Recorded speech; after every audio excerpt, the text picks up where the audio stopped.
আসসালামু আলাইকুম।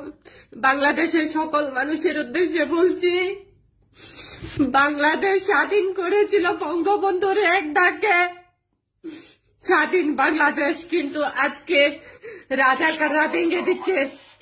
32 নাম্বার কিন্তু ভেঙে দিচ্ছে রাজাকারের বংশধরেরা। বাংলাদেশের সকল মানুষকে বলতে চাই, আপনারা ঘরে বসে থাকবেন না চুপ করে, আপনারা প্রতিবাদ করুন। কারণ এটা আমার বঙ্গবন্ধুর বাংলাদেশ, কোনো রাজাকারের নয়। আমি তাই বলছি, বাংলাদেশের মানুষ, আপনারা যদি শান্তিতে থাকতে চান, ভালো থাকতে চান, বাংলাদেশকে রক্ষা করুন।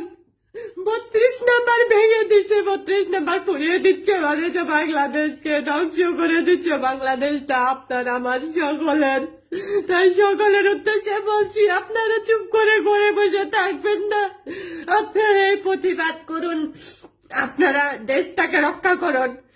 দেশটাকে কিন্তু ধ্বংস করে দিচ্ছে, ধ্বংস করে দিয়েছে রাজাকাররা। আজকে 32 নাম্বার ভেঙে দিচ্ছে আমার জননেত্রী শেখ হাসিনার সাজানো বাংলাদেশ। বাংলাদেশের মানুষ, আমি আপনাদেরকে বলি, আপনারা কি এই 17 বছর কি আপনারা খারাপ ছিলেন? খারাপ ছিলেন না, কিন্তু আপনারা ভালো ছিলেন। আমার জননেত্রী শেখ হাসিনা আপনাদেরকে তার সবটুকু দিয়ে চেষ্টা করে